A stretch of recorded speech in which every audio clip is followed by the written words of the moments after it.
So everybody, it's Donald again from Daily Product Prep. I'm here today with Rohan, who we're going to have a mock interview with. And today we're going through question number 50, which is how would you improve Google Maps? But before we get into it, Rohan, why don't you tell us a little bit about yourself? Sure.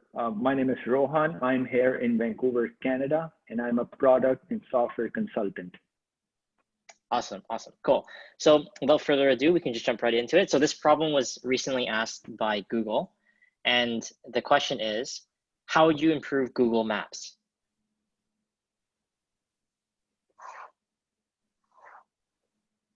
Okay, thank you for the question. Before I jump into it, I'd like to ask if there are any goals in mind from the Google team or any data in hand. Yeah, that's a great question. Well, why don't you tell us a little bit about what you think the goals might be? Sure. So I'm making some assumptions here. Sure. So Google Maps, the main goal is to help customers reach from point A to point B. That's one of the goals in less friction way as possible. And the other goal would be to explore. For example, there are some restaurants nearby, there are some bars. So that's another option. Second, explore. First, travel. And travel can be in the form of an Uber ride, a car, through bike, with a certain mode involved. And these are two options which I'm thinking of. The third would be crowdsourcing. So that would be improve a certain experience by adding your business and more in terms of contributing to the Google Maps. So that's three. I believe the number one goal Google Maps serve for most audience is to find places easily, your destinations, and how can you reach that destination through a travel mode. A mode of selection can be, bike, train, Uber. So that, I believe that's the number one goal. And yeah, that seems reasonable. Definitely, I think that's a great goal. Definitely in line with what we think at Google. So yeah. Got it.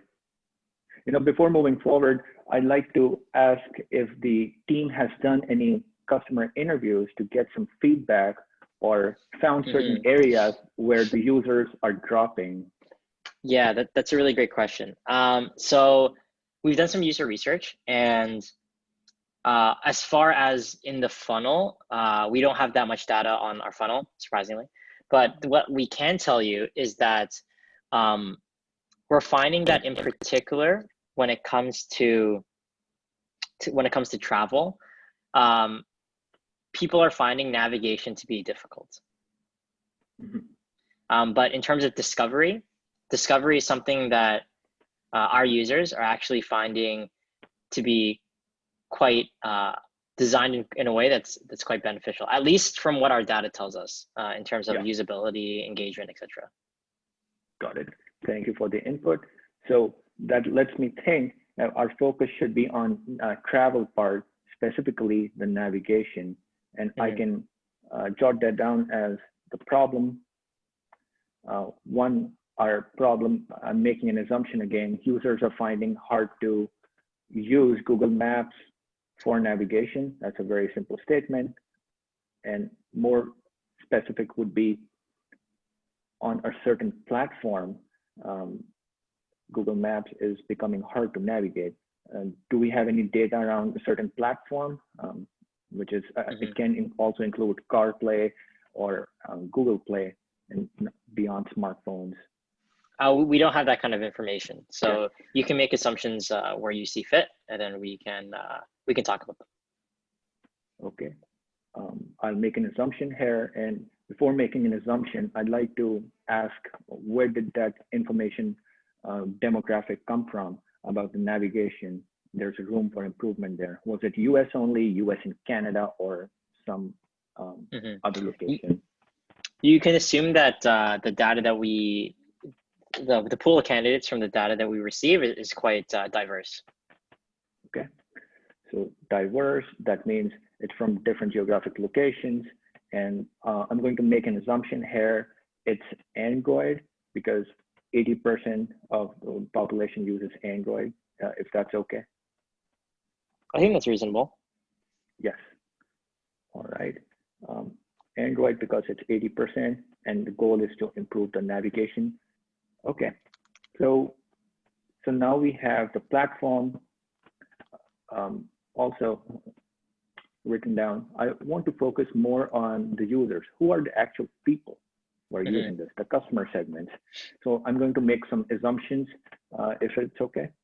Yeah, go ahead. Yeah. So number one would be the commuters, people who are commuting to work, who are doing road trips. So people who are driving a vehicle, so the car owners. So that's one description of a customer segment.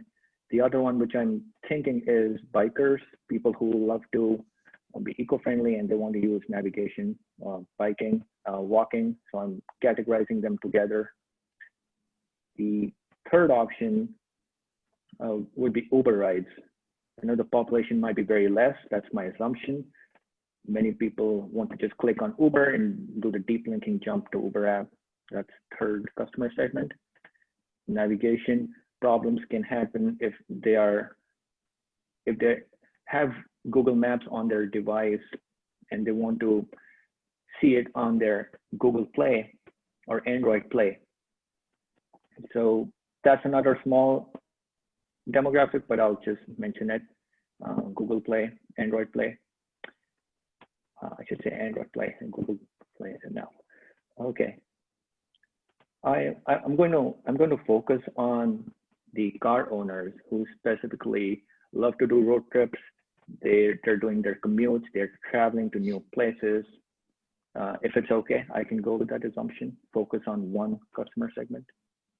Yeah, I think it'd be wise to focus on one customer segment, but maybe we can talk a little bit more about, why you're selecting the car owner, and maybe you can tell me a little bit more about the car owner and the commuter in general.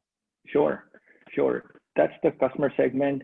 I believe me and my network of friends relate to the most. And for biking and walking, they're usually very short trips. So the amount of time the app would be open would be very less. And same for Uber. Once you realize there's an Uber, you can request, you can do the deep linking and jump to the Uber app. So the duration of the time Google Maps is active is very less. And since we focus mostly on navigation, that would be our problem. I think that customer segment would fit the most, that they're having difficulties. Well, what do you think? I think that's reasonable, yeah. Okay, so since we have the users defined, we can list down some of the pain points. Number one pain point is navigation. The other pain point, which I'm assuming, is the loading time for the Google Maps. There's a lot of complexity involved. So one example could be my parents find it very hard when they have to download Google Maps for an offline area, and then they get notifications, hey, your maps are expiring. So that is very confusing. So I'm just going to label it as complexity. And the other pain point would be the lag time. There's some latency there. If you type in, I'm here in Canada, Vancouver, I'm getting a list of places from US and other parts of the planet. For example, my street is Denman Street. So Denman Street is not really focused. And I often click on a Denman Street in the US. So that's just one pain point, which I'm assuming. So not aligned with the user input. That's the pain point, not aligned with the user input. I want to look at the alternatives also, and not use the word competitors, but see what other people are using if they're not using Google Maps. And I know a lot of my friends love the Waze app, which involves much more crowdsourcing. And for example, if there's a cop on the freeway, they'll get a notification or like a symbol that there's a cop waiting there. So so I want to go with crowdsourcing. If that could be like a cool thing to have, a feature to have, and people want to improve their navigation once they have more data. So that's another pain point. There's that. Let me think one more pain point. Sure, take your time. Sure. Yeah, there's another pain point, which is the landscape mode and the portrait mode. There's some restrictions for Google Maps. You cannot really, I could be outdated on this, but do we have any data if it's landscape only and portrait? I've always used in portrait one landscape. I always struggle to make it landscape. Yeah, so I think that, you know, thinking about our users again, being typically the commuter and the person who's driving their car, almost 100% of them are using the portrait mode, just so that they can have their phone situated like in their car on one of the holders. Yeah. Got it. Thank you for that. Other option could be, pain point could be, a lot of people love to go in areas where there is less cellular network. For example, it can be driving on Jeep roads or dirt roads. There, the trails are not well marked on the Google Maps, and there's some friction involved, and you need to have a map. You have to select an area, download the map in advance, rather than, you know, on the go. So I can add it as lack of coverage areas, lack of coverage. So that's another pain point. If you're doing a road trip in rural Mississippi, so you may drop the connection and you'll get the default straight line on Google Maps. So I've noticed that. I'll write that down. Okay, I've listed 5 here. Just to summarize, the navigation in general, that means the direction in which we are heading, and the orientation, when you type in an address and go from point A to point B, that whole UX experience, that's number 1. 2 is complexity. There's too much complexity in the app for older population or elderly population, and not aligned with the user input. So that's another pain point. Crowdsourcing is missing where other alternatives offer that feature. There's lack of coverage in certain areas. That's where Google Map struggles. People are not very cognizant. They download map in advance. So some people realize it on the spot. So that's not a habit yet for people. So based on those pain points, I can brainstorm on some solutions if it's okay. Yeah, that sounds good. Okay. Maybe out of these pain points, which ones do you think are the most important? Yeah. Or the ones that maybe we should focus on the most? Yeah, I believe number 3, which is not aligned with the user's goal, that's very appealing to me, because that's what the app serves the purpose for, point A to point B. If we can just keep the users happy, that would be great. And the second would be, yeah, go ahead. Sorry, yeah, I was gonna ask about the not aligned with the location services. Is this like, is this a problem, do you think, in the navigation, or do you think in like permissions? Because if we have like location services, we can offer more accurate locations based on where the user is, right? Yeah, so that's right. It's one of the solutions, and the results which we see are always varying. for maps, for an application like maps, the location is on most of the time. And for iOS, there's features when the app is active or do not allow location at all. So I'm pretty sure most people enable location when they're using Google Maps. And I believe there can be an improvement, as you mentioned, where we can consider a certain radius. And what if I am looking for a place with Denman Street in the US?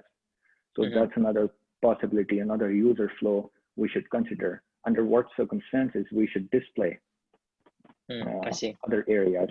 So I'll rephrase the question and think from that point of view. Should it be country, or should it be based on a country or street in general?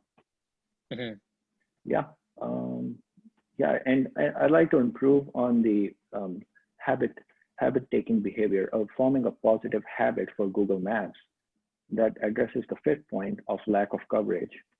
A lot of people do not have the habit of constantly updating their local maps. For example, I'm in Vancouver. I want to have the North Vancouver and West Vancouver map on my phone locally. For example, if I'm on the trail, I have the coverage, or if I'm doing off-roading in Whistler, I have the coverage. So I believe that's an interesting pain point, which can have more impact and can set us apart from the existing alternatives. I can brainstorm on some solutions there, and and solutions. The brainstorming would be, how can we form positive habit-taking behavior for our end users? That's the question I'll put, and I'll use different principles, which of product psychology.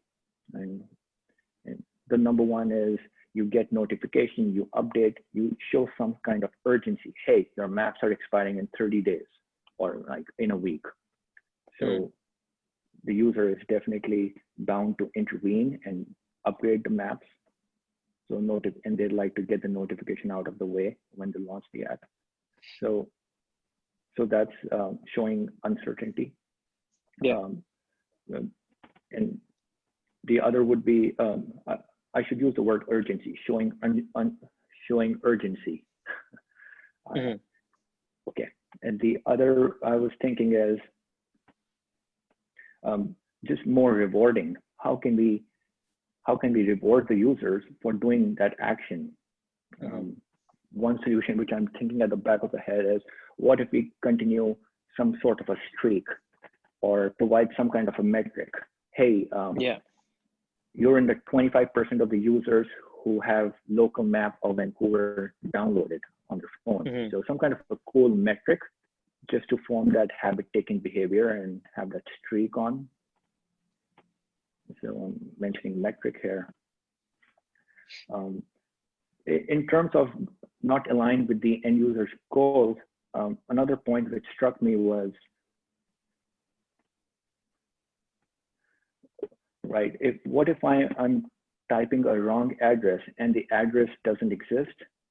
So I've noticed Google often say, hey, we couldn't find a match, and I found a match in US, for example. So that's the one which I wanted to bring up again, rather than a match for a certain area, a list of options. Did you mean this?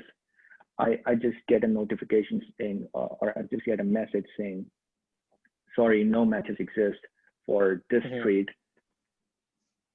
And so more clarity on that part. One approach would be to list down very familiar names. For Denman can be pronounced in different ways: D-A-N-M-A-N, D-E-N-M-A-N, and with an extra N. So different variations. So I'd say that would be an interesting feature to have. Sometimes people hear, hey, I'm on Denman Street, so they don't know how to spell Denman. So list of options can be available. I think that's the solution which I had in the back of my mind, if that's helpful. Gotcha. Yeah, that's helpful. Yeah. So we've had a list of 3 solutions.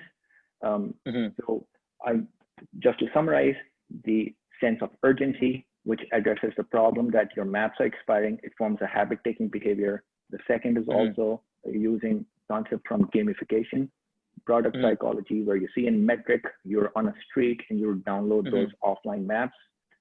So it's covering different use cases. For example, you want to go off-roading or you lose coverage. The third would be more options if you incorrectly type a street name of a certain area, and there we can use our GPS and give more accurate variations of street name in a specific country, like Canada. So these are the three solutions which addresses the pain points, and it will remarkably improve the UX also, and we can talk more about it. Where do we want the placements, if you'd like, or I can do a summary of the overall improvement in Google Maps for you. Maybe before we get into that, can you talk a little bit about so you mentioned the three different features, which I all think like offer different things, right? So thinking back, what do you think we should track for each of these features to determine whether or not they're positive improvements? Yeah, great question. So for the sense of urgency, the number of clicks on the notification, that would be an interesting metric. And how many people actually upload or download the maps for the local area after being triggered through notification. That's a very clear KPI, which you can track off from the period when we did not have the feature. So we can see the improvement. So 5% improved, that would be very substantial metrics. Yeah, and we can also have some feedback if people have a thumbs up, thumbs down in terms of are they liking the metrics, how many just have a thumbs up if they like the metric, the cool fact that they were in the top 25% who downloaded offline maps, or some kind of a badge of honor that they're in off-roading. We can also ask those questions and customize their UX experience for them. So that's that. And the more options. So for that, it would be how many times the user enters a incorrect spelling of a street, and more options were provided. And then in the feedback part, we can again ask, was that helpful? Was those suggestions useful? So that would be an interesting metric too. How does that sound? Yeah, those sound great. Thank you. So if it's okay, I can summarize, or I can address other problems and provide more solutions, either way. No, I think that the pain points that you selected are pretty good, and I think that the solutions you came up with are also good. If you can summarize, that'd be great. Okay, thank you. So our problem statement is we want to improve Google Maps, and we realize that the users find they're having a hard time reaching their names of the streets, or they lose internet connectivity when doing a road trip where there's less coverage, or doing an adventure in the off-roading area. Our solution / features, which would be of great interest for Google, is providing gamification for the users so they can form that habit streak of constantly downloading the maps. And for the period in which they enter the wrong spelling, they can get a lot of options. That's another feature that is included in Google Maps. We can track the overall success of these features by metrics such as the which will be based on the feedback of the user if they like the feature. And the KPI for tracking the offline downloading maps would be how many times the maps have been downloaded as compared to the time when we did not have the feature. Cool. Yeah, great job. Nice. So yeah, I guess that's all there is to it. So we'll just jump into feedback right away. Okay. First, great job. I thought you did a really good job here. Starting with the goals you mentioned, there's the exploration, and there's or discovery rather, then there's the actual traveling component, and then you also mentioned crowdsourcing. I thought it was good. You definitely want to start with outlining the goals. Right. I would recommend maybe before jumping right into the goals or after the question period to try to identify a little bit of the user behaviors. So for a navigator, for example, if we identify, okay, the navigation user is the user that we want to focus on. What does their behavior look like in the app, right? Like if I was a navigator, right, it's not just so simply point A to point B. It's like from figuring out where I want to go, is that like from a friend? And then from that, I can go into Google Maps. I type in current location for where I'm starting, and then the end location, and then I'm going to click start, navigating to there. What does my experience look like from not only clicking it, but like from when I'm actually driving? What does that look like? I think that if we talked a little bit more about that, it could have added a little bit more to the solution. But I thought that like you eventually got to where we needed to be. But it could be really useful, right? Because maybe, for example, let's say you know that a lot of people are like you mentioned, right? You live on Deadman Street, right? So if you're the one who's sending me your address, maybe there's an improvement we can make with shareability, right? At the front half. And then you mentioned before like what happens with loss of coverage. So it would have tied in really nicely if we knew that, okay, that happens at this part of the flow. When someone realizes that they lose coverage, maybe it's too late for them to like take their phone and like start typing something because they're driving, right? So is there something that we can do behind the scenes, maybe, right? Like when they're losing coverage, we automatically download portions of the map when we notice coverage is being lost. Right. These are like small like nitpicking stuff, but I definitely think that like by identifying the user behavior at the start would have been really, really good. Okay. Next up is identifying the goal. So you asked the question, what's the overall goal? I always think that it's best to try to deduce that yourself as an interviewee, just because, it just helps form you and articulate your solution a little bit stronger if you have like stronger opinions about, okay, the goal of Google Maps is get from point A to point B or to discover new things. Those are the two main use cases. And then you dive into the pain points.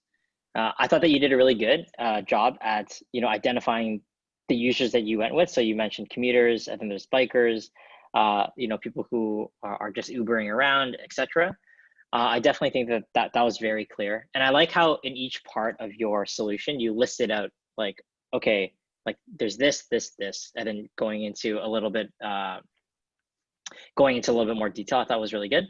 And then let's see, and then going to pain points. I really liked how you did pain points. So listing out, okay, obviously navigation is a little hanging fruit. That's the easy pain point because we talked about how that was an issue.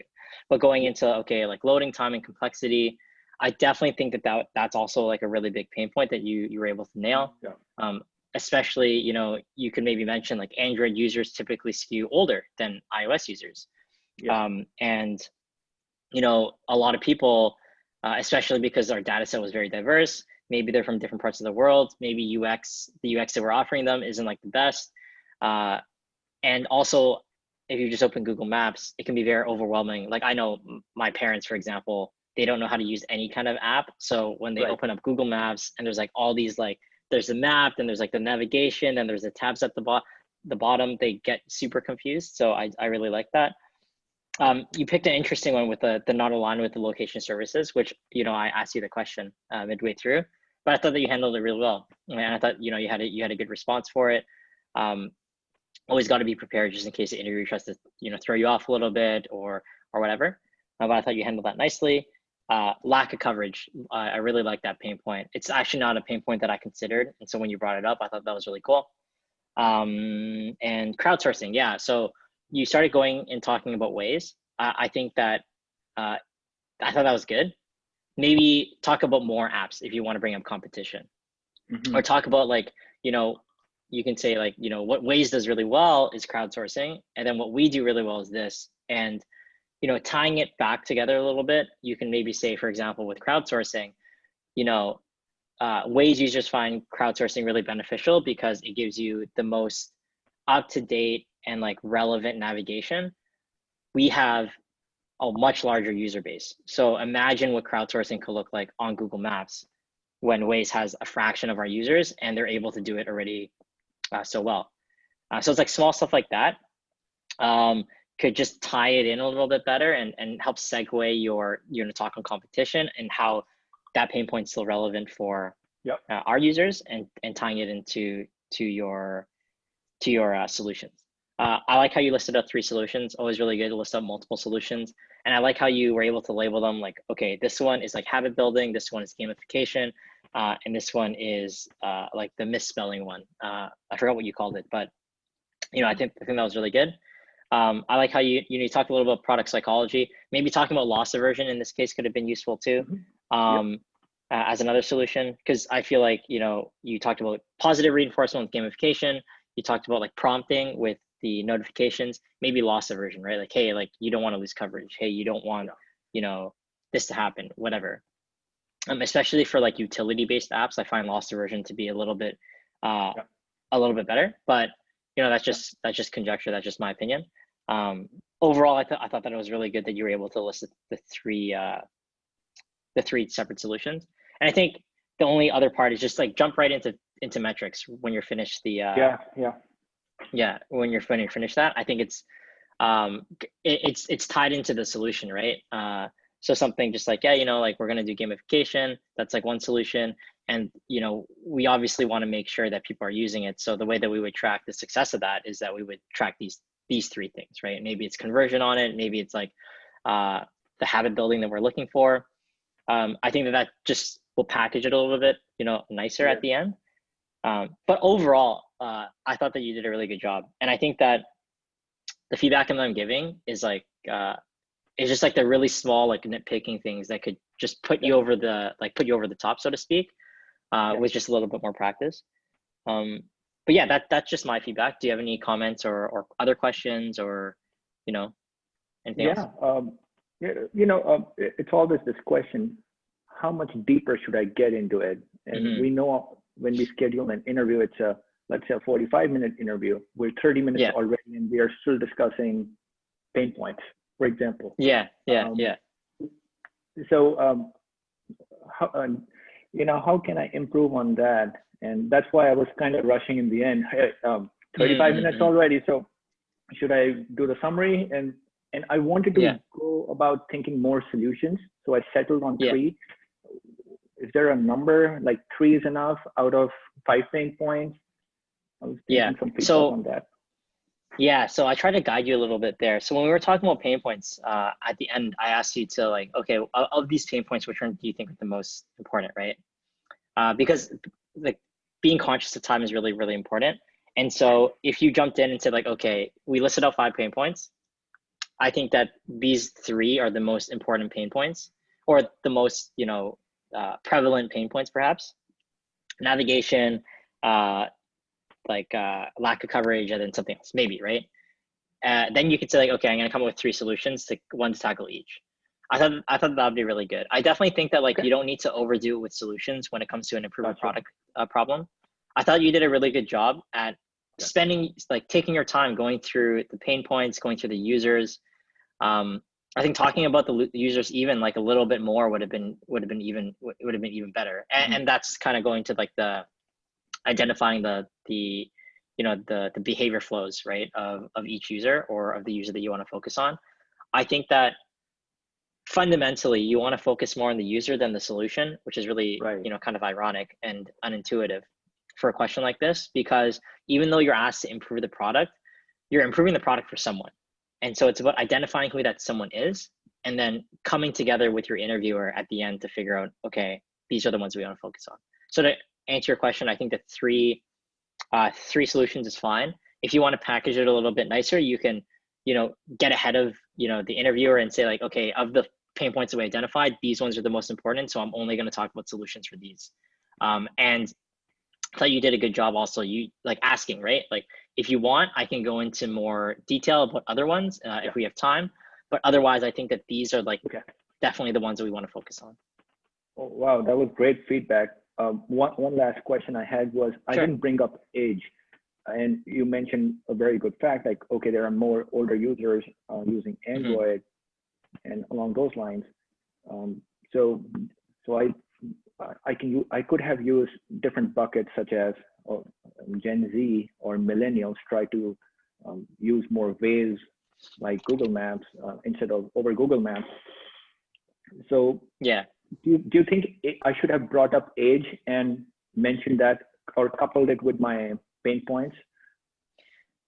Yeah, that's a good question. I think that when you talk about your users, so you split up users into like commuters, bikers, Uber riders, etc. I think that it would have been worth additional time if, so you said, okay, we're going to focus on the commuters and I liked how you said, me and my friends, we fall into this bucket. So that's self-identification, which I think is really good for an improved product question. So you can say like, yeah, we're going to focus on commuters and car owners, and then you can talk about them. Okay, so commuters and car owners, they're typically, they're almost 90% of them or higher are above the age of 25 because you don't really own your own car, right? Before then, right? Or maybe you're sharing a car with your parents.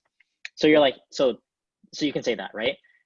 People who are focused more on commuting, particularly, maybe they live in city centers more often. So they're navigating more downtown traffic, which also maybe there's a lot of construction. There's like a lot of like problems that could happen, all these different things.